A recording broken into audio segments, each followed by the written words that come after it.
Alors, je vous remercie infiniment de me recevoir avec vous aujourd'hui.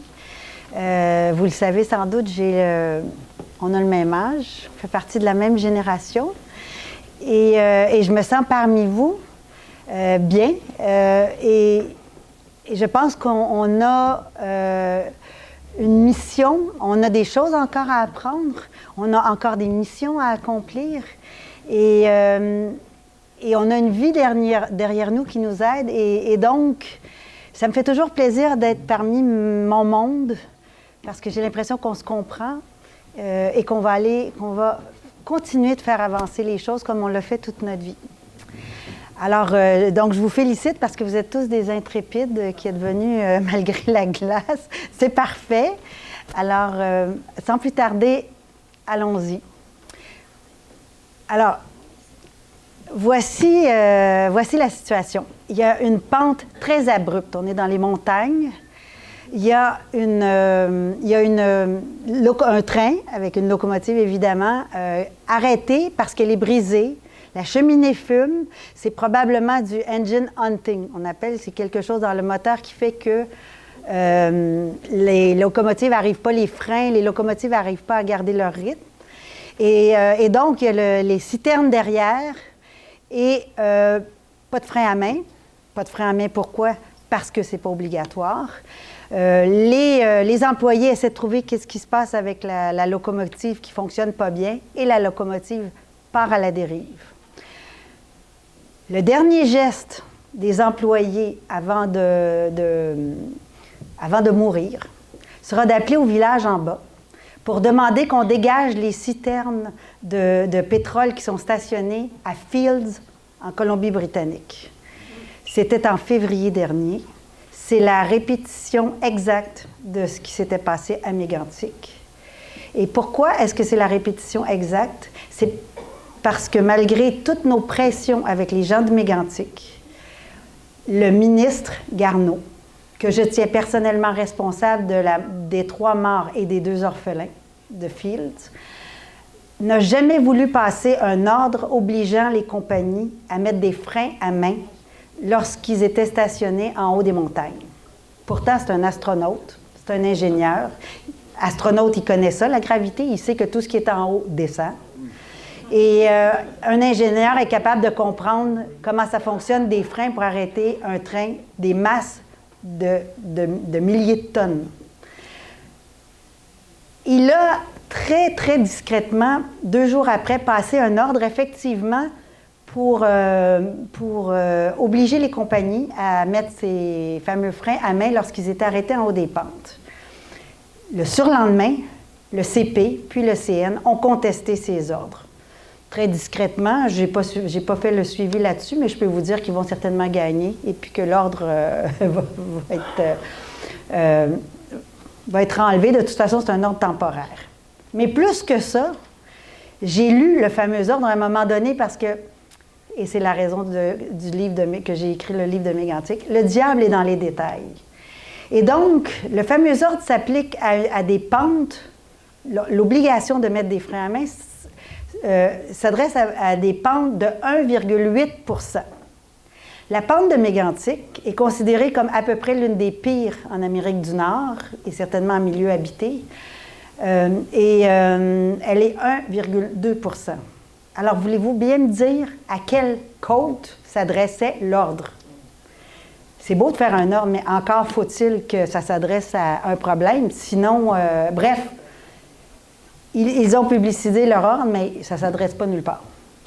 Alors, ça, c'est la première chose. Oui, je vais mentionner tout de suite parce que c'est trop frappant. Vous êtes tous au courant du déraillement de Bolton. Vous êtes tous au courant, j'imagine, vous avez vu les maires s'énerver et dire que ça aurait pu être une catastrophe. Effectivement. C'est un train de CMQR. CMQR étant, je vais vous en reparler tout à l'heure, mais CMQR étant évidemment le successeur de MMA sur les mêmes rails.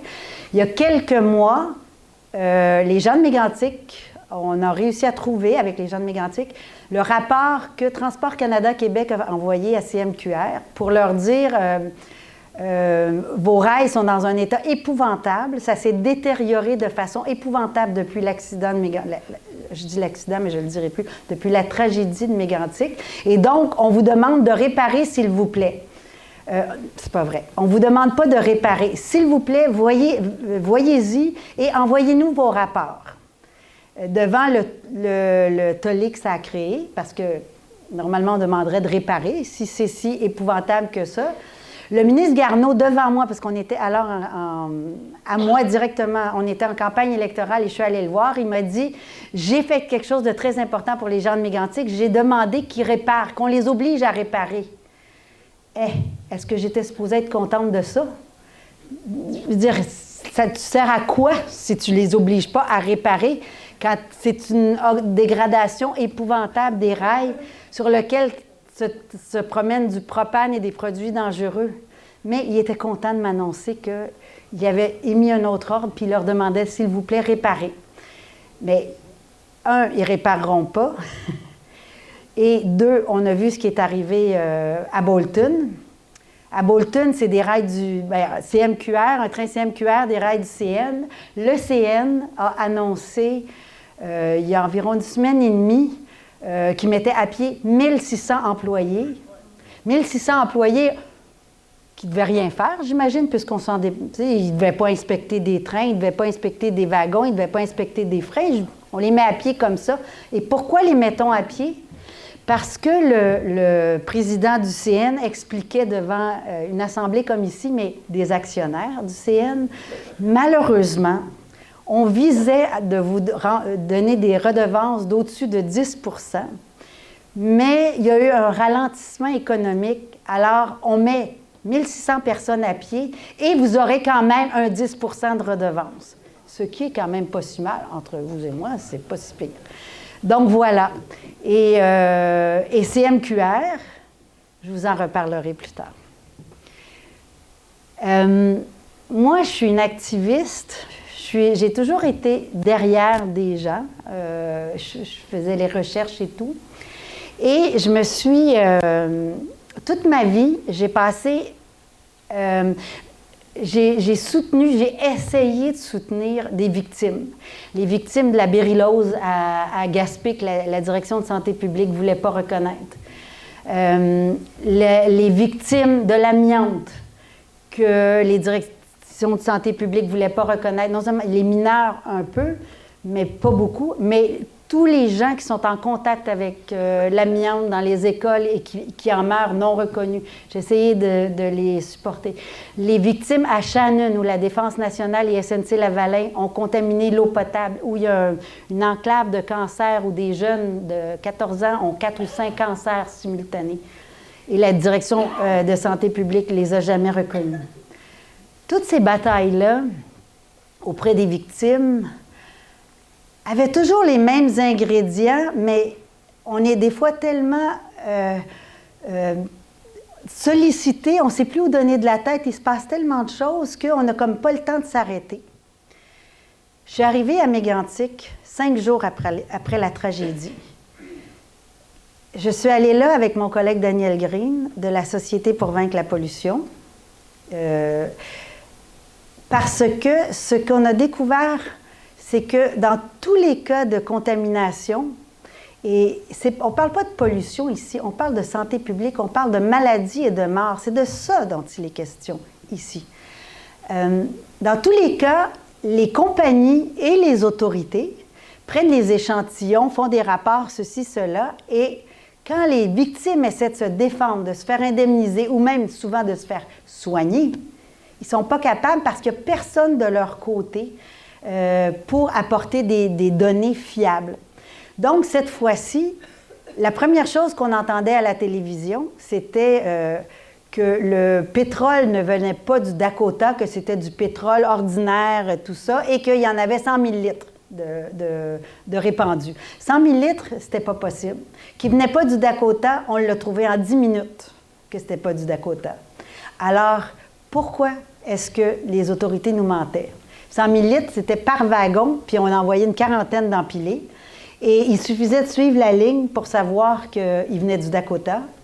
Et troisièmement, les autorités policières ont saisi dès le lendemain matin les papiers, les connaissements, qu'on appelle les bons de connaissement, dans les locomotives. Et ils voyaient bien qu'ils venaient du Dakota, ce pétrole-là. Et pendant presque 10 jours, ils ont nié que ce soit le cas. Et donc, avec Daniel Green, on a dit ils sont en train de faire un cover-up. Parce qu'à l'époque, c'était toute la saga de on va forer Anticosti, la Gaspésie et tout, et c'était du pétrole de schiste. On ne voulait pas parler de pétrole de schiste, mais c'était... et donc, on est arrivé là. Et dès que je suis arrivée là,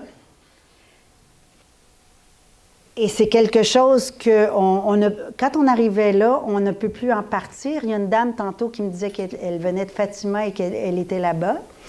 On ne pouvait pas en partir parce que c'était une sorte, c'était sûrement une illusion, mais on sentait on sentait la chair calcinée, on sentait les morts, on savait pas encore combien il y avait de morts là, mais c'est un spectacle qu'on n'oublie jamais. Et moi, j'ai su automatiquement que là, aucune autorité publique pourrait me nier qu'il y avait des morts là, comme ceux de l'amiante, comme ceux de la béryllose, comme ceux de Shannon, mais que je trouverais exactement tout ce qui se passait ailleurs.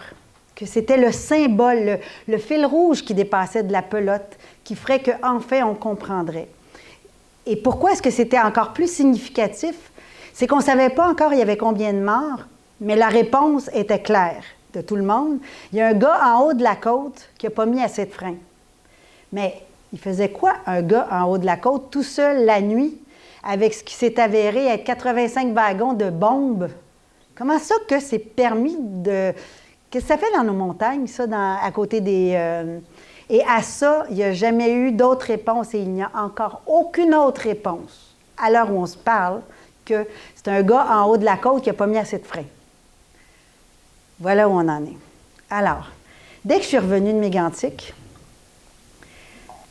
j'ai compris que CMQR, c'était un petit sous-fifre de fond de bar et que c'était le CP qui était derrière ça. Et j'ai googlé à qui appartenait le CP parce que dans ma tête, je ne connaissais pas ça, les trains. Moi, j'avais jamais... Le train, c'est un ami, hein? C'est pas une bombe. Et donc, dès que je me suis demandé, dès que j'ai googlé à qui appartenait le CP, j'ai vu apparaître un gars sur la couverture de Vanity Fair et de Forbes et du New York Times et de toutes ces affaires. Un homme avec un habit, je ne vous dis pas, l'habit, les cheveux, il fréquente absolument tout ce qui se fait de plus parfait d'artistes, de stars de New York et de tout. C'est un Trump, essentiellement. Son nom est William Ackman. Il se bat avec Trump pour savoir lequel des deux a le condo le plus cher de New York.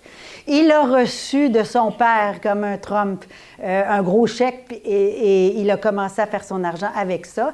Et il a commencé à faire son argent en 2008. Il a fait un super de gros coup d'argent, plusieurs milliards en une heure ou deux, parce qu'il a parié contre les agences de crédit qui se sont toutes effondrées. Alors, vous vous rappelez de 2008, tout le monde s'est retrouvé, les maisons ont été saisies, une foule s'est retrouvée à la rue sans maison, mais il y a quelques gars, une dizaine de gars qui avaient parié que ça arriverait, et eux ont fait 2-3 milliards vite fait comme ça, et ce sont des grands héros. Depuis ce temps, ils sont considérés comme des grands héros. Alors, voici mon homme, président du CP, dans son condo avec... Et là, moi, j'arrive de Mégantic, et je vois cet homme-là, et là, j'ai décidé d'aller au fond des choses. Alors, qu'est-ce que c'est?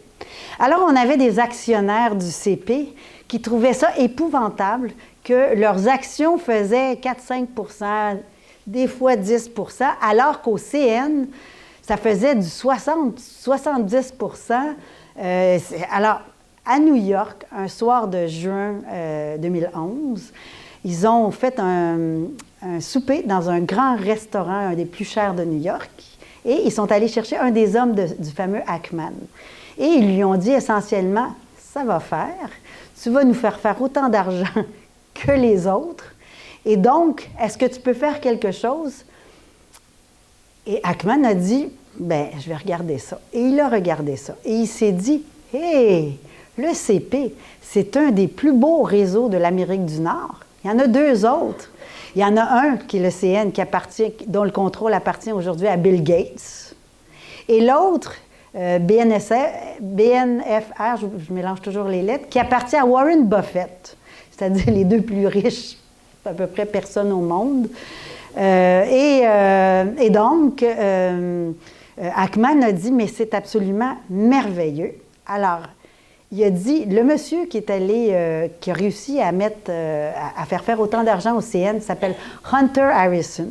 C'est un espèce de cow-boy incroyable qui venait de prendre sa retraite, qui est allé le voir et il a dit, ça te tenterait-tu de faire pareil?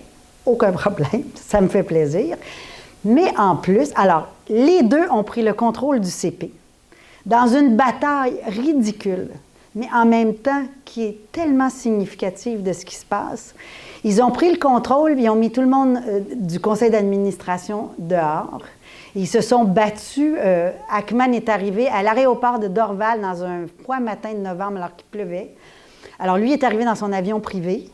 Ça y a pris 1 heure de New York.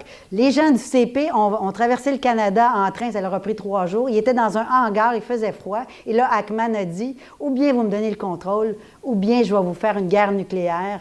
Et c'est ce qui est arrivé. Les 33 millions de dollars plus tard, les gens du CP ont perdu, malgré tous leurs avocats. Et c'est Ackman qui a pris le contrôle avec Hunter Harrison. Ackman avait trouvé une chose que les autres n'avaient pas vue. C'était que le CP était la seule compagnie qui s'en allait directement au Dakota. Et donc, on tombait en plein dans le boom incroyable, l'or noir. Tous les GR de ce monde, parce que c'est exactement ça dont on parle, étaient là en train de faire des milliards et des milliards et des milliards et ils drillaient. Là, on ne parle pas de haute technologie, là, c'est pas la fusée. Là, ici, là, on parle de gars, d'ouvriers, d'employés qui couchent dans leurs camions, qui couchent dehors, qui couchent dans les McDo, qui laissent leur famille pour se promener avec des camions brisés, pour aller ramasser de ces puits, vous savez, les puits comme ça, là, qui font ça comme ça, qui se promènent, qui vont remplir ça dans des trains. Le nozzle, le museau, ne fit même pas dans les trains. Il y en a partout. Il y a eu des cas d'intoxication d'acide pour les travailleurs et tout. Et c'est ça qui se déroulait et qui se déroule encore au Dakota du Nord, dans le gros boom du gaz de schiste. C'est de la merde qui est en train de polluer complètement, mais de façon quasi irrémédiable tout le territoire. Et il y a tellement de pluie qu'on les voit des satellites. Le Dakota du Nord est éclairé comme si c'était un arbre de Noël, tellement qu'il y a des pluies là. Mais le CP allait jusque-là. Alors, Hunter Harrison et Ackman ont fait ceci. Ils ont pris le contrôle de toute la région du Bakken. Ça allait bien. Ils avaient des sources de revenus. Mais là, il fallait dégraisser parce que là, ça coûte cher, comme le CN vient de faire. Donc, Hunter Harrison, premièrement, il a mis 5 000 employés dehors. Tu sais, il faut aller vite ici, là.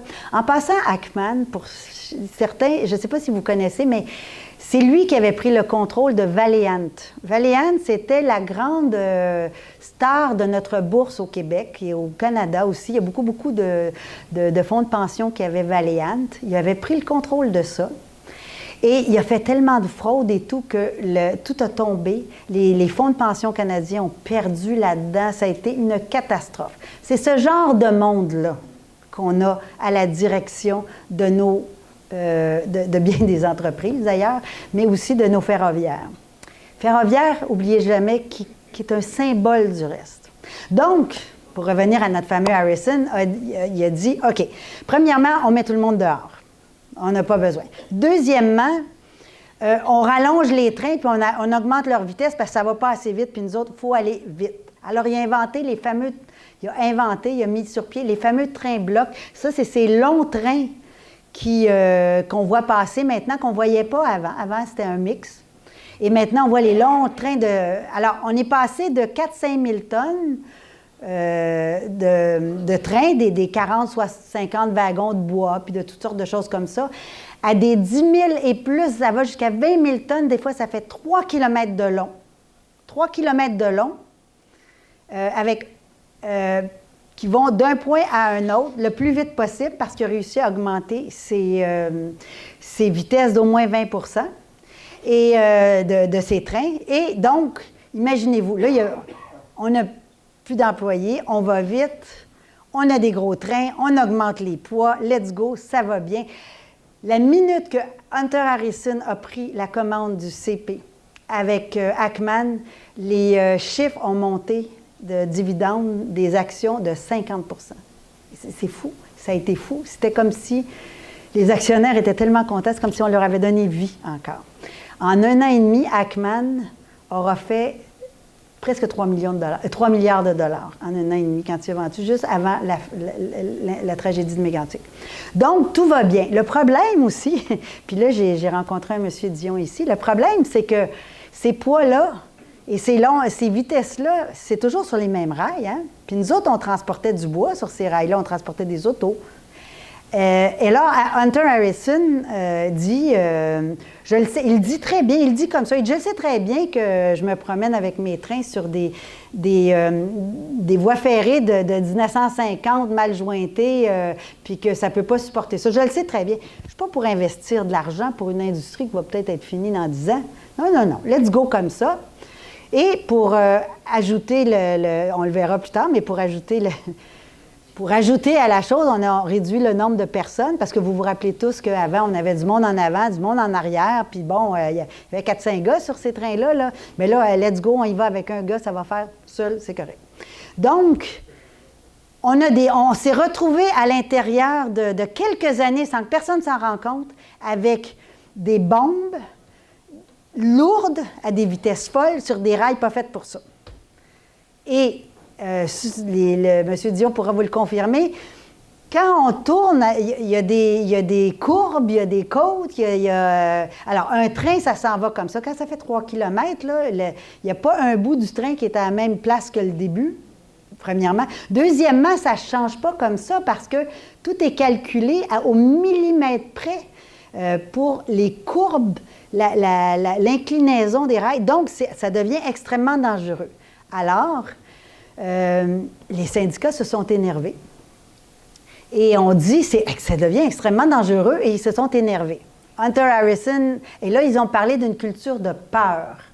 Parce que dès qu'il parlait et il rapportait un incident de danger, il se faisait mettre à la porte. Hunter Harrison a dit, ils veulent parler de culture de peur, bien, ils sont mieux de vivre avec parce que c'est ça la réalité, puis c'est par là qu'on s'en va. Et puis, il disait aussi, puis là, je m'excuse, je vais le dire en anglais, puis c'est vulgaire, mais c'est comme ça qu'il l'a dit dans les médias. Quand tu arrives dans une cour de triage, et you find the badass, and tu le prends, lui, puis tu le mets dehors. Le badass, évidemment, c'était souvent le chef du syndicat. Et donc, c'est exactement ça qu'il a fait. Cette déclaration-là, il l'a fait 3 mois avant Mégantic.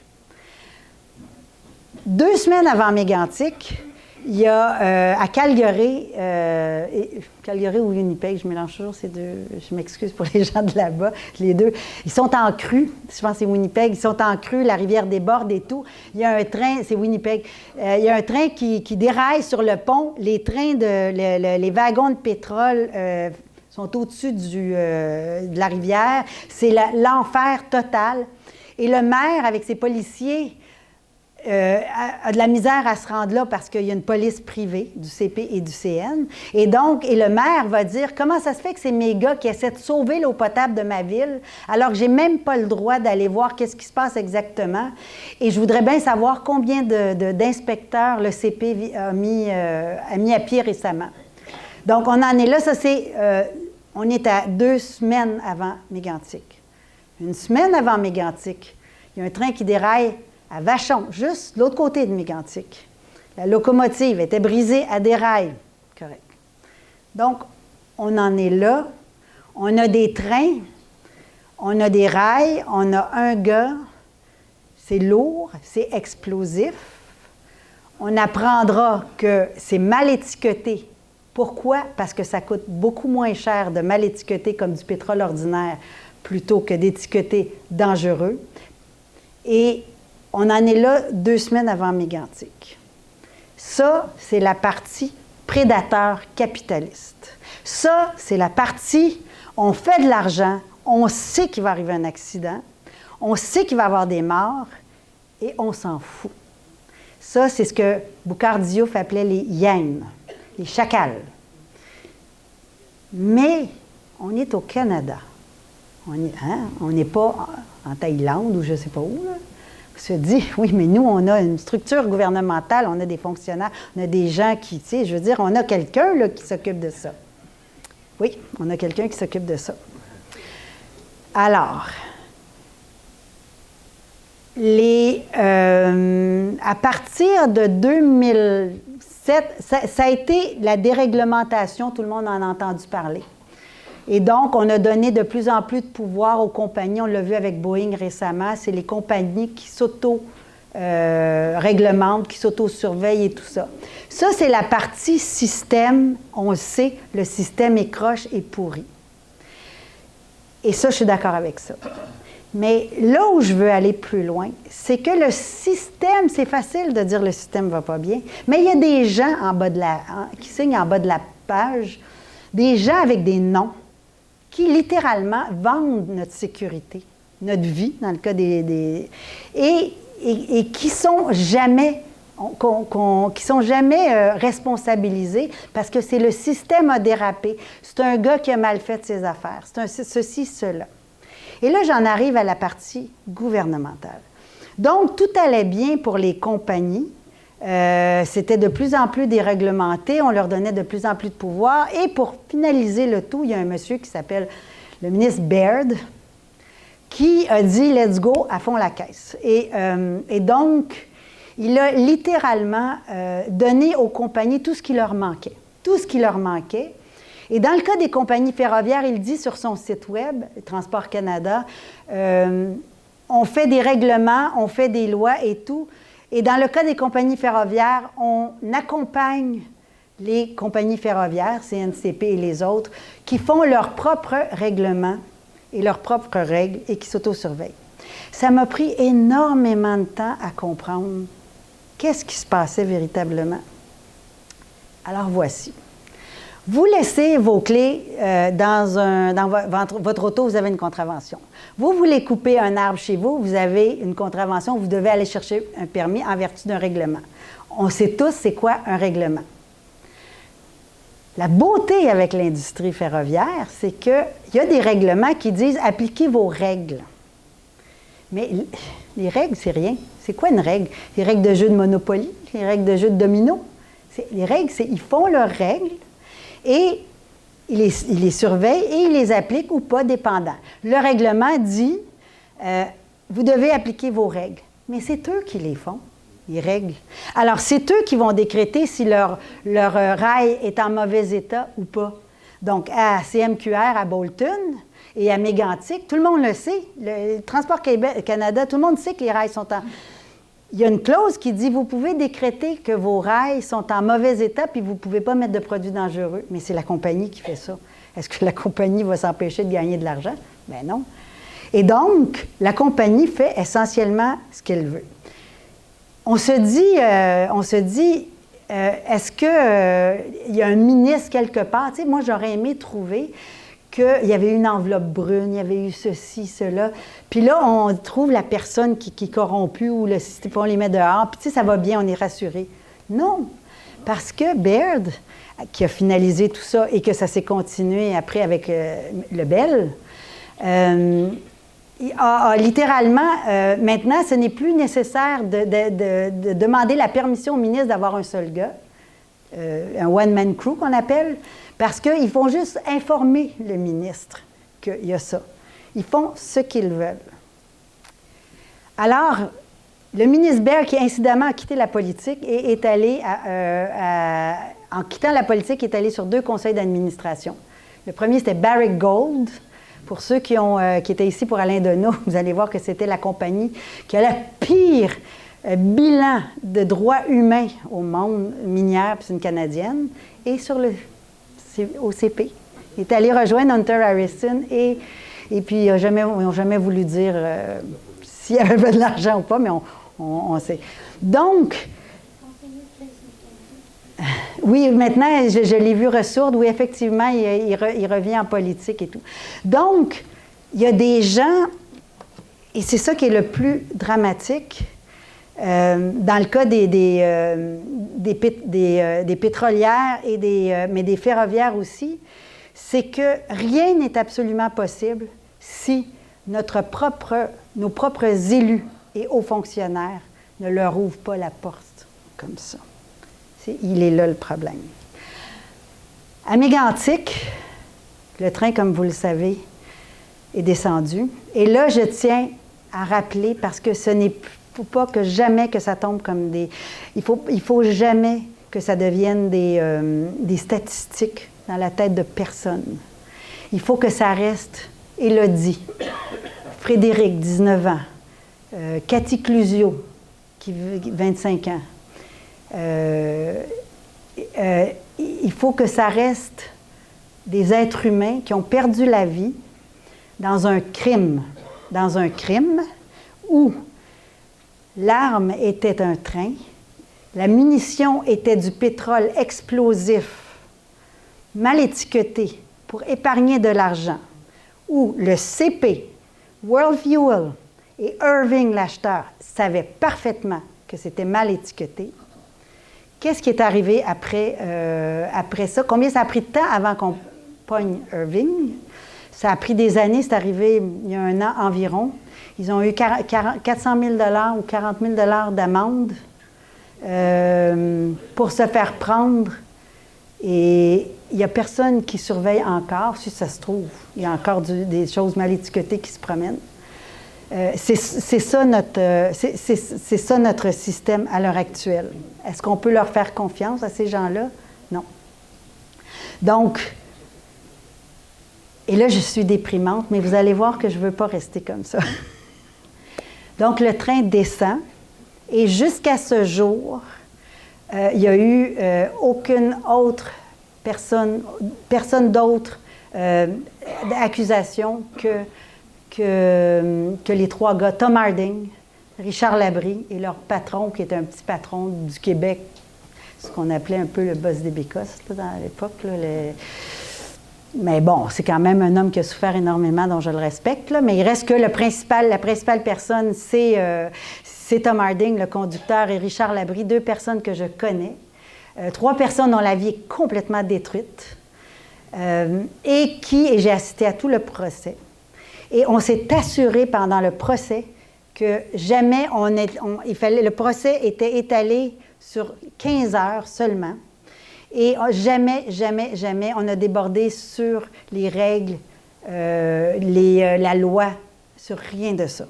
Jamais. Tout ce qu'on a essayé de mettre, c'est la faute sur Tom Harding. Et à la surprise générale, un jury de 12 personnes ordinaires ont dit « ce n'est pas eux ». C'est exactement ce qu'avaient dit les gens de Mégantic quand on leur a amené Tom Harding, qu'on avait arrêté avec le SWAT team, avec son fils, qu'on a fait coucher à terre avec les mitraillettes pendant qu'il peinturait son bateau, alors qu'il avait dit « si vous avez besoin de moi, c'est sûr ». Il a toujours collaboré. Tom Harding est un gentleman, est un bonhomme qui a essayé de faire ce qu'il pouvait. Et quand ils ont débarqué les trois gars menottés à Mégantic, les gens ont crié « c'est pas eux les coupables, c'est pas eux les responsables ». Ça fait 6 ans. Ça fait 6 ans que les gens de Mégantic demandent une enquête. Ça fait 6 ans que tous les ministres, un après l'autre, refusent totalement l'enquête. Et le ministre Garneau, à qui on a donné mon livre pour lire en disant « Regardez, elle apporte des faits », a dit « c'est une théorie du complot ». Fake news. Ça, c'est pas il y a 2 ans, là. Il y a 2-3 mois. C'est Monique Posé du Bloc qui lui avait donné le livre en lui demandant de le lire. Il a dit, c'est des théories du complot. Théorie du complot, non. Parce que vous pouvez tous le voir, ce qui se passe ici. Et on a tellement été on veut tellement que ce soit seulement Tom Harding et que les autorités policières sont allées voir les proches des victimes après l'acquittement, puis leur ont dit, malgré tout, là, c'est quand même le gars qui n'a pas mis assez de freins. Mais combien de freins est-ce qu'il devait mettre? Il devait mettre ça d'après ses règles. Hein? Un gars tout seul. Il fallait qu'il fasse un test d'immobilisation. Un test d'immobilisation, grosso modo, c'est qu'il faut que tu sois dedans la cabine puis dehors. Il faut que tu avances, tu regardes si ça crunch comme peau. Et là, tu dis à ton gars dans la cabine, non, ça ne crunche pas comme peau, ça a bougé de 2 mm, on va mettre plus de frein à main. Il faut que tu sois deux pour faire ça. Le gars, il est tout seul, avec sa locomotive complètement brisée, qui fume, qui va se mettre à flamber 10 minutes après qu'il va être parti. C'est de ça dont on parle. Et son livre, là, lui dit, il faut mettre un nombre de freins suffisant. Puis c'est 10 10 parfait. On en met 7. Il y a 72 citernes. Fait qu'il y en a mis 7. C'est quoi un nombre suffisant? Comment est-ce qu'un gars tout seul peut avoir un nombre suffisant de freins dans une pente? Donc, il a essayé de gagner sa vie, mais encore aujourd'hui, c'est la seule personne qu'on identifie comme le coupable. Et pourquoi est-ce qu'on ne veut pas donner d'enquête publique? Parce qu'on ne veut surtout pas que vous le sachiez, ça. Et on ne veut pas que les pétrolières qui ont besoin des trains, vous le savez, là... Pourquoi est-ce qu'il y a une voie de contournement mégantique? C'est parce qu'on a besoin de ressortir les trains de pétrole par là, parce qu'ils ont de la misère à les sortir par l'ouest. Fait que pour les sortir, il faut les sortir par le Québec. Au Québec, c'est pas compliqué. Tu passes par le Bas-Saint-Laurent ou tu passes par Mégantic. Ça fait qu'il faut qu'ils repassent par Mégantic, donc on leur a dit on va donner une voie de contournement. Donc voilà où on en est. Je veux juste encore une fois, quand même, et sans décrire ce qui s'est passé, mais rappeler à tout le monde à quel point ces gens-là, les 47 victimes, sont victimes d'un crime pour lequel il n'y a aucune réponse. Et ils sont les victimes, comme ceux d'Amiens et tout, d'une véritable guerre de capitalistes et de laquais qui ont permis ça, comme les morts de l'amiante, comme tout le reste, et comme les 5 suicidés officiels de Mégantic, mais il y en a d'autres aussi qui ont... Et c'est de ça qu'on parle ici. C'est le point où on en est rendu et ça s'accélère. Est-ce que c'est fini pour Mégantic? Non. Parce que c'est pas fini. Parce que là, on parlait des prédateurs à New York, mais je vais vous lire quelque chose de Fatima. Je ne sais pas où est la dame de Fatima. Elle est là, OK. Alors, moi, j'ai interviewé plus d'une centaine de personnes et à Fatima, en plein choc, on n'a pas fini, là, les victimes ne sont pas enterrées, on va de funérailles en funérailles, en funérailles, en funérailles, en funérailles. Les victimes ne sont pas enterrées, on ne sait pas ce qui se passe, on ne sait pas ce qui arrive. Fatima, pour ceux qui ne connaissent pas ça, il y a Mégantic qui a été détruit. Une partie des bâtiments sont restés debout, la moitié du centre-ville. Il y a la rivière Chaudière et de l'autre côté, il y a Fatima. C'est un peu comme ici, il y a une Trois-Rivières d'un bord, puis il y a une partie, exactement. Donc, Fatima n'a pas été touchée, même si le pétrole est passé par en dessous de la rivière, puis est sorti, et puis les regards d'égout sont mis à monter 200 pieds dans les airs de l'angle de flamme, parce que tout est devenu... Mégantic, par les égouts, est devenu une bombe en elle-même. Mais Fatima, les maisons n'ont pas été touchées. Alors, une dame... Madame va savoir de qui. J'ai préservé son anonymat parce qu'elle n'était pas capable de vivre avec ça. Moi, j'étais à Baie-des-Sables, qui est tout près. Moi, j'étais à Baie-des-Sables quand c'est arrivé. J'ai couru chez nous à Fatima. Nous autres, on s'est dit qu'on était chanceux, on n'avait pas été touchés. Ça, c'était le 6 juillet. Puis le 30 septembre, à 4h moins 10, ils m'ont appelé. Ils m'ont dit qu'ils seraient chez nous à 4h. Puis à 4h10, ils étaient partis. Je pensais jamais que je perdrais ma maison. Puis il répétait, tu signes, puis tu signes tout de suite. C'était deux gars de métro, je pense. Mais on ne savait même pas exactement c'était qui.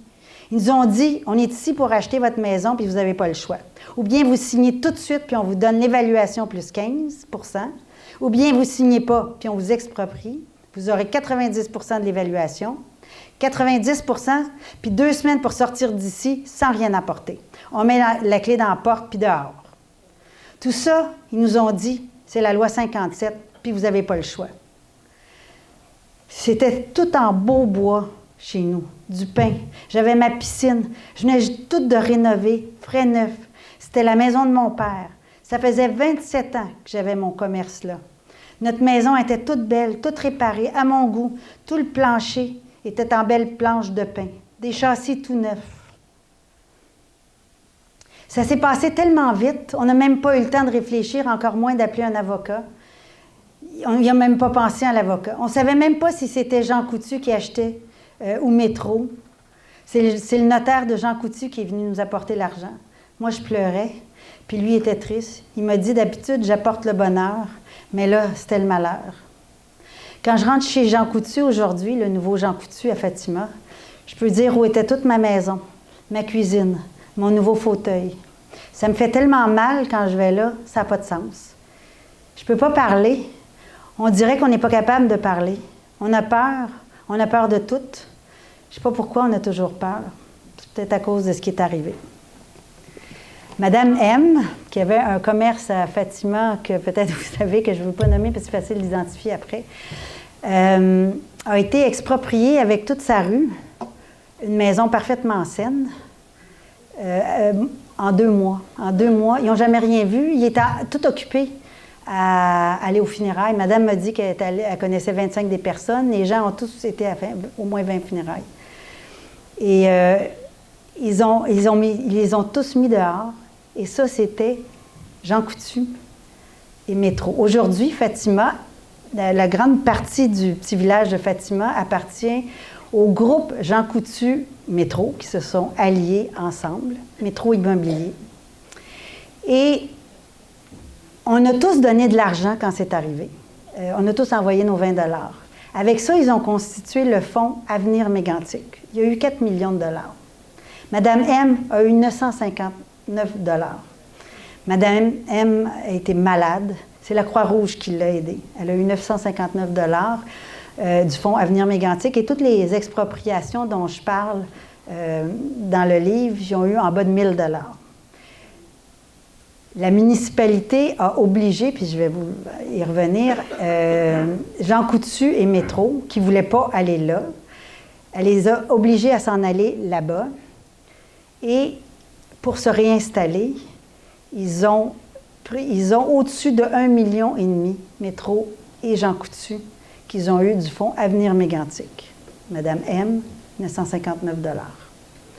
Aujourd'hui, Métro et Richelieu, Métro, Richelieu, Jean Coutu, ont la majorité de Fatima. Ils ont mis dehors tout le monde, ils ont exproprié les gens, absolument sans raison.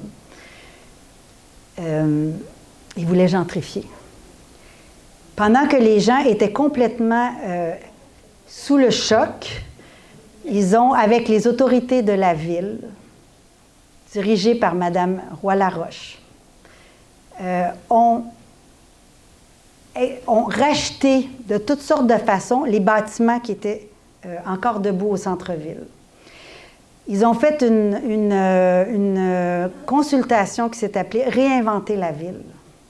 Les gens ne voulaient pas réinventer leur ville, ils voulaient la retrouver.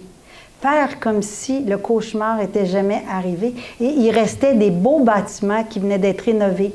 L'auberge, qui est une espèce d'auberge un peu victorienne, l'espèce de quincaillerie qui était, comme on voit en Nouvelle-Angleterre et tout. Mais ils ont dit, on va vous racheter, on va vous exproprier, on vous rachète, etc. Puis on va décontaminer, puis on va s'arranger après. Et les gens ont dit, parfait, on va vous donner, mais gardez ce qui reste, puis on va se reconstruire autour. Quand, un an plus tard, la ville n'a pas hivernisé les maisons et les bâtiments qui restaient debout. Et en dépit de ce que les gens ont demandé, ils se sont organisés pour que les bâtiments soient devenus inhabitables. Et un matin de février, ils sont arrivés avec les bulldozers et ils ont tout rasé. Tout rasé. Et aucun des propriétaires n'était capable de ravoir sa place. d'avance. Les places étaient réservées d'avance. Les terrains étaient réservés d'avance pour un et l'autre, et l'autre, et l'autre. Il y a un seul couple qui a réussi à garder son terrain, Miro et Geneviève Boulanger, Miroslav Chum et Geneviève Boulanger, parce qu'ils ont été tellement teignes que la municipalité a fini par les laisser là. Et donc, Mégantic a été complètement rasé. Ça a été un champ qui a été fait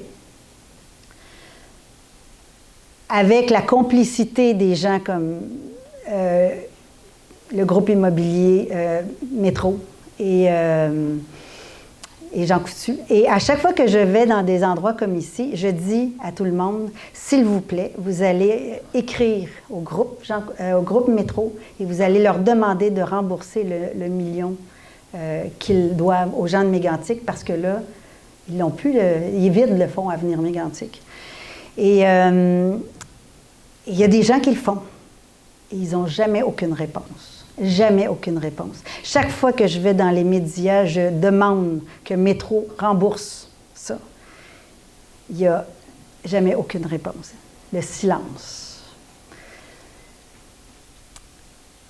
Et ça, c'est très difficile. C'est le deuxième deuil de Mégantic. C'est important de dire que, oui, c'était l'administration municipale qui a voté ça. Et oui, j'ai trouvé ça très difficile de déboulonner la statue de Mme Roy-Laroche. Mais ce qui est le plus important de se rappeler ici, c'est que le drame de Mégantic, il n'est pas né à Mégantic. Il est né ailleurs. Il est né à Ottawa. Il est né à New York. Il est né au Dakota. Et que les gens, y compris le conseil municipal, étaient pris dans une tourmente et ils ont essayé de faire ce qu'ils pouvaient, alimentés en cela par des grands prédateurs locaux qui leur ont fait miroiter des rêves de palais des congrès, d'hôtels de 160 chambres, de toutes sortes de choses qui n'avaient pas d'allure, où tout le monde a perdu. Et aujourd'hui, ils cherchent encore à essayer de bâtir un hôtel. Ils leur ont fait construire des maisons Pierre Thibault, que je ne sais pas si vous connaissez Pierre Thibault, mais c'est des espèces de trucs modernes.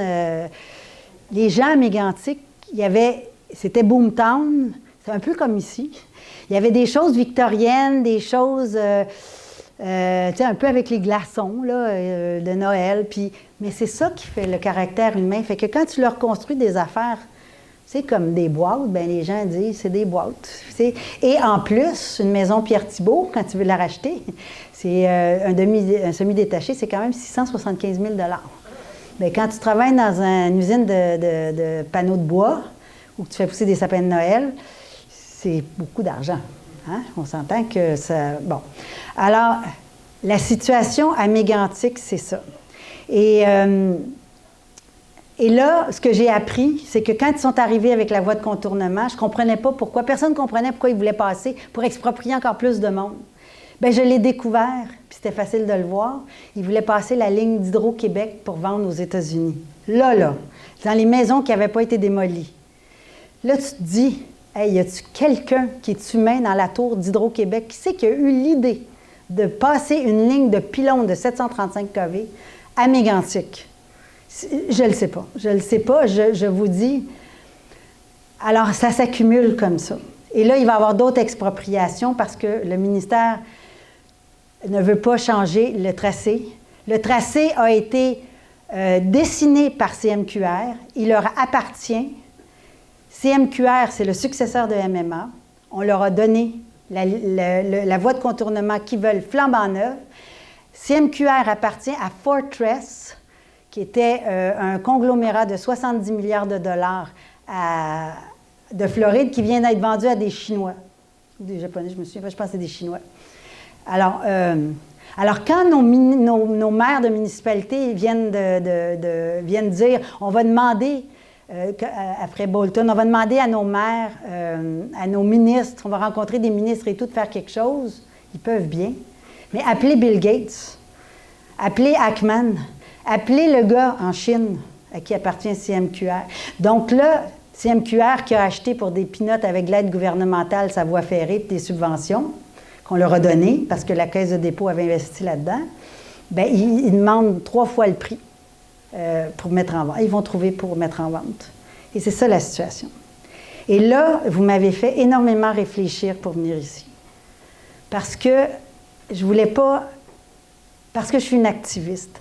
Parce que si je me lève le matin en disant « mais c'est épouvantable, je ne sais plus quoi faire », ça ne va pas nous aider. J'ai découvert 2 choses. Toute ma vie, on m'a parlé de mes batailles, puis entre vous et moi, je les ai quasiment toutes perdues. Je n'ai pas réussi à en déclencher de commission d'enquête. Puis les morts de l'amiante sont toujours pas reconnus. Et c'est un peu déprimant. Et là, je me suis dit, mais là, j'ai compris une chose. Et c'est pour ça que je reviens à notre génération, à nous. C'est que ça finit jamais. Il faut toujours recommencer. L'esclavage, on a réussi à le rendre illégal. Mais il y en a encore. Et donc, chacun d'entre nous, avec une petite implication, une petite dénonciation, un petit courriel à Métro, on est important et il faut continuer sans arrêt. Mais continuer en étant heureux. Parce que c'est ça, parce qu'on vise un monde meilleur, il ne faut pas être déprimé, il ne faut pas être pessimiste, il ne faut pas être cynique. Il faut se dire, toi, je vais t'avoir. Et quand j'ai Garneau en face de moi, l'astronaute ingénieur, puis qui me dit c'est une théorie du complot, bien, je l'empêche de dormir un petit peu. Puis je vais finir avec ma gang par arriver à quelque chose là. Et c'est pourquoi j'ai fait Mégantic, le livre. C'est pour que chacun d'entre vous, chacun d'entre nous, comprenne comment ça marche. Et ça marche de façon très simple. Il y a 4 étapes et ça marche toujours la même chose. Faire main basse. Étape 1, faire main basse. Vous faites l'acquisition d'une mine, d'une voie de chemin de fer, de n'importe quoi, d'une compagnie, d'une papetière, avec plein de subventions, plein de trucs. Vous mettez le minimum d'argent là-dedans. Vous faites main basse sur quelque chose et vous revirez ça à l'envers. Au lieu d'en faire une compagnie qui fonctionne, vous en faites une compagnie au rendement d'actionnaires spectaculaire. Vous faites main basse et vous allez voir les gouvernements et vous leur dites je fais le développement économique, le progrès économique, la création de richesse. Oui, ça, il en faut de la richesse. Ça, vous le savez, hein? Ça fait 40 ans qu'on se fait dire acceptez ceci, là, acceptez la pollution, acceptez ceci, acceptez ça, puis on va être riche. Ben oui, on est riche. Quelques-uns sont riches, mais les lignes d'attente dans les hôpitaux sont toujours à la même place, mais on n'a toujours pas d'orthopédagogue dans nos écoles. Donc, faire main basse le plus cheap possible. Étape 1. Deuxièmement, le stripping. Stripping, je le dis en anglais parce que ça, vous le savez encore, c'est ce que le CN fait, c'est ce que Hunter Harrison fait, c'est ce qu'ils font tous. Tout ce qui est qui préserve l'environnement. Parce que l'environnement, là, c'est notre santé. Ce n'est pas les petits oiseaux. Quand les petits oiseaux meurent, c'est parce qu'on meurt aussi. Donc, notre eau, notre air. Donc, le stripping, tout ce qui préserve l'environnement, c'est une dépense. Tout ce qui est de la sécurité des inspecteurs, c'est une dépense. On strippe, on fait faire à un gars ce que 5 gars faisaient. Et ça vaut pour tout. Quel que soit le type d'industrie, quelle que soit la mine, ça vaut pour tout. Après ça, et c'est le plus important, il y a la République des laquais. La République des laquais, c'est nos gars qui viennent nous dire le système ferroviaire est très sécuritaire et c'est ma priorité au Canada. Les laquais, ce sont nos élus, ce sont nos hauts fonctionnaires qui leur ouvrent la porte, qui graissent et qui viennent en élection nous dire des mensonges. Et ça, on ne doit plus l'accepter. On ne doit pas réagir en disant « je ne fais plus rien ». On ne doit simplement plus l'accepter et leur dire poliment et fermement « vous nous mentez. Vous nous mentez et voici comment ». Donc, sans la République des laquais, sans ces gens-là, il n'y a rien qui fonctionne.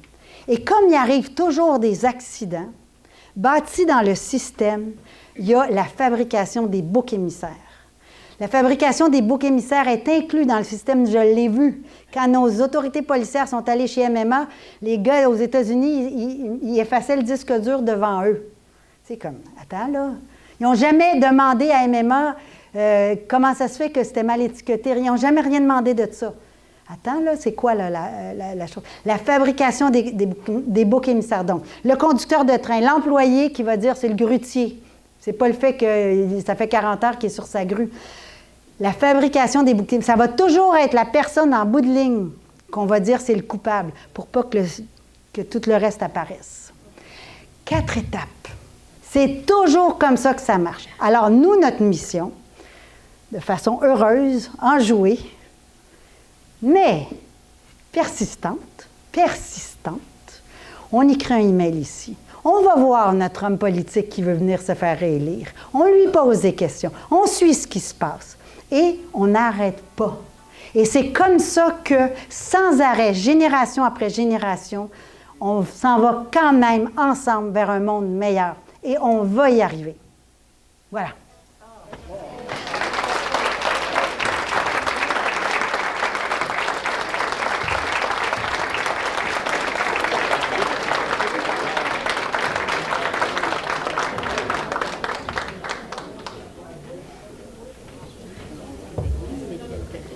Merci. OK, alors j'ai une première question très importante. J'ai failli, mon fils avait eu un Pinocchio, puis j'ai failli l'apporter. Mais je me suis dit que je n'avais pas besoin, vous le saviez. La première question est, avec ce que vous nous dites, où est l'information journalistique? Ignorance ou inconscience? Alors, quand j'ai commencé, il y avait des André Noël, il y avait les gens pouvaient... les journalistes étaient soutenus par leurs organes de presse. Il y avait des avocats, ils pouvaient travailler des dossiers. Maintenant, vous le savez, les médias, ça va très mal. Donc, les journalistes qui sont consciencieux sont pas capables de faire leur travail parce qu'ils ne veulent pas mettre de l'argent et tout. C'est très, très, très difficile pour des bons journalistes. Il y a aussi, et puis il faut qu'ils se fournissent tu sais, les nouvelles en continu, c'est bien beau, mais moi j'ai déjà vu un journaliste intelligent arriver avec une boîte une boîte, et je viens d'avoir ça, c'est des documents sur l'arsenic, pouvez-vous, je reviens dans une demi-heure avec une caméra. Excuse-moi, mais peux-tu les lire? Comme avant. Donc, le système est ainsi fait qu'il y a un monopole de presse. Évidemment, on se bat contre ça, puis oui, on faut le nommer. Québécois est en train de ramasser beaucoup, beaucoup d'organes. Quand ils auront tout ce qui se passe en région, c'est pas une bonne nouvelle pour personne. Il y a le fait que c'est très concentré, qu'il y en a de moins en moins. Il y a cette chose épouvantable, les réseaux sociaux, qui fait que c'est très difficile de voir la fausse nouvelle. Et puis, il y a des journaux, c'est comme n'importe quoi, hein? Il y a 15 % de gens excellents et 40-45 qui sont bons, puis les autres sont carrément pas bons. Donc, c'est un peu la même chose. Le problème est intense parce que comment est-ce que j'ai pu faire ça? C'est justement parce que j'ai eu 60 ans et j'ai demandé ma pension. C'est pas une grosse pension, là, mais je me suis dit, j'arrête tout ici, là, puis je ne fais que ça. Mais quelqu'un qui a une jeune famille ne peut pas le faire quand il est journaliste. Et c'est un grave, grave problème. C'est pas qu'ils sont pas bons, c'est pas qu'ils fouillent pas. C'est juste que, pour une fois, je vais dire, le système est en fait que tu peux plus le faire. Et c'est pour ça, encore, je reviens, comment nous sommes importants, nous. Parce que nous, on a du temps pour lire, on a du temps pour fouiller, on a du temps pour poser les questions. Mais quand tu as 2 enfants à garderie, tu as moins de temps. Donc ça, c'est la première question. Il faut s'y fier, mais est-ce que l'équipe d'enquête peut aider à poursuivre? C'est un petit peu la même chose. Et puis, il y a des cas, il faut se le dire, où les organes de presse... ils se font faire fermer. Ça, c'est sûr qu'il y a de la censure. Il y a de l'autocensure aussi. Et alors, l'autre question, est-ce que c'est politiquement rentable de réduire le nombre d'inspecteurs, de préserver l'indépendance professionnelle, de réduire les ressources? Bien oui, c'est politiquement rentable. On va se le dire, là, la seule et unique solution, puis pourquoi on mandate nos gouvernements, c'est faites-nous des lois et mettez des inspecteurs, financez une fonction publique, parce que la majorité des fonctionnaires sont honnêtes. Financez les fonctionnaires, envoyez-les se former et faites-les appliquer des lois. Est-ce qu'on sait s'il y a encore du pétrole explosif mal étiqueté? Tant et aussi longtemps qu'on n'aura pas des inspecteurs pour faire des inspections à l'aveugle, on ne le saura jamais. Moi, je m'en vais le 12 décembre à Rouen, la fonderie Horn. Ça fait des années, ça fait plus d'une dizaine d'années qu'on le sait que c'est une contamination à l'arsenic épouvantable, le quartier. Pour rentabiliser la fonderie, ils font venir des déchets dangereux de partout en Amérique du Nord. Ils brûlent ça, puis ils laissent ça retomber. Puis la cheminée est tellement vieille que ça sort de partout. Il y a eu, la direction de santé publique, c'est parfaitement le problème. Il y a eu une étude qu'ils ont fait avec des cheveux d'enfant. Un enfant de 19 mois a 45 fois trop d'arsenic dans son sang, dans son corps. Et ils n'ont pas testé le reste. La direction de santé publique ne l'a pas dit. Qui l'a dit? Un médecin de la santé publique, par en dessous, qui a appelé un activiste comme moi de là-bas et qui a dit « C'est épouvantable, je ne peux plus dormir, je vous envoie le rapport en dessous de la table, sortez ça ». Alors, vous le voyez, il y a encore des gens honnêtes. Mais qu'est-ce qu'a répondu notre ministre? On ne peut pas attaquer la compagnie, elle fait partie de la solution. Eh non, elle ne fait pas partie. Mais pire encore, le ministre adjoint, Dr Calment, neuropédiatre, ministre adjoint dans la santé, a dit « Bien, cet enfant-là, il est parfaitement en santé. Cet enfant-là, à 20 ans, il est peut-être mort. » Il sait, il est neuropédiatre. Ces gens-là, là, c'est out. Et donc, oui, tant et aussi longtemps qu'on ne les obligera pas à faire des lois, des règlements et des inspecteurs indépendants, c'est ça le mot-clé ici. Pas des agronomes payés par les lobbies des pesticides pour aller inspecter les champs. Des inspecteurs indépendants formés qui appartiennent au ministère de l'Agriculture qui s'assurent qu'on n'a pas trop de pesticides dans le sang. La seule et unique, c'est comme les 4 étapes tantôt, c'est simple, c'est ça. Faites des lois, faites des règlements, mettez des inspecteurs indépendants. Voilà. Une autre question? Il y en a une dernière. J'espère que... Vous avez encore 10 minutes. Devrions-nous être inquiets de... C'est une bonne question. Devrions-nous être inquiets... C'était toutes des bonnes questions parce que vous avez touché au cœur du problème. Devrions-nous être inquiets de voir développer le TGV, en fait, j'imagine, le TGF? C'est un TGF? C'est quoi ça? À grande fréquence. À grande fréquence, OK. Moi, j'avais à grande vitesse. OK. Mais on est pareil. OK. Alors, puis là, j'ai un monsieur qui a étudié les rails. Moi, on s'est dit, c'est les locomotives, le matériel roulant, c'est ceci, cela, mais j'en suis venue à réaliser une chose aussi, c'est les rails, le problème. Et je reviens d'aller voir mon fils en Europe, et les TGV au Japon, en Chine, les nouveaux trains, là, c'est pas, ils vont vite, mais c'est des rails conçus pour ça, avec des dormants en béton. Il n'y a pas de courbe, il n'y a pas de passage à niveau, il n'y a pas... Oui, si tu conçois une infrastructure capable de prendre ces trains-là, ça va. Mais c'est parce que là, ils passent ça sur nos vieilles rails. Mais voyons donc, en haut de... À Amqui, ils vont en passer. À Amqui, je suis allée voir à Amqui. Il y a une côte, il y a des courbes, puis dans une courbe, il y a la brasserie. C'est mégantique. C'est clair qu'il va savoir revenir. Tu sais, même Bolton, c'est... Alors, si on construisait des infrastructures, mais je vous rappelle ce que Hunter Harrison a dit, je ne suis pas pour investir là-dedans, voyons donc. Parce que, pourquoi? Parce que la base, c'est ça. Avant, on fabriquait des chaussures, on fabriquait du papier pour imprimer des journaux. Là, aujourd'hui, on fabrique... C'est pas nécessaire de fabriquer du papier. Ce qui est nécessaire, c'est d'avoir du rendement aux actionnaires. Si le papier se déchire alors qu'il est supposé être solide, bien, tant pis, c'est pas grave. Hein? C'est le rendement aux actionnaires. Si on passe des trains qui déraillent une fois de temps en temps, le CP n'a à ce jour jamais donné un seul sou, sauf à ses avocats, aux victimes de mégantic. Pas grave. On s'en fout. Hein? Donc, oui, j'imagine, je ne suis pas une experte en train, mais ce que je peux voir, c'est si les choses sont faites correctement, on ne pourra pas empêcher les produits dangereux, le pétrole et tout ça de passer. Notre système est fait comme ça, nos industries sont faites comme ça et tout. Mais qu'on ait des gens pour réglementer, qu'on ait des gens pour qu'on oblige à... Une des solutions, à mon avis, peut-être, là, c'est de faire comme le CRTC, de réglementer, de renationaliser les voies et pour essayer de mettre des règles pour les compagnies ferroviaires. Ça n'arrivera pas tout de suite, là, mais c'est peut-être une des...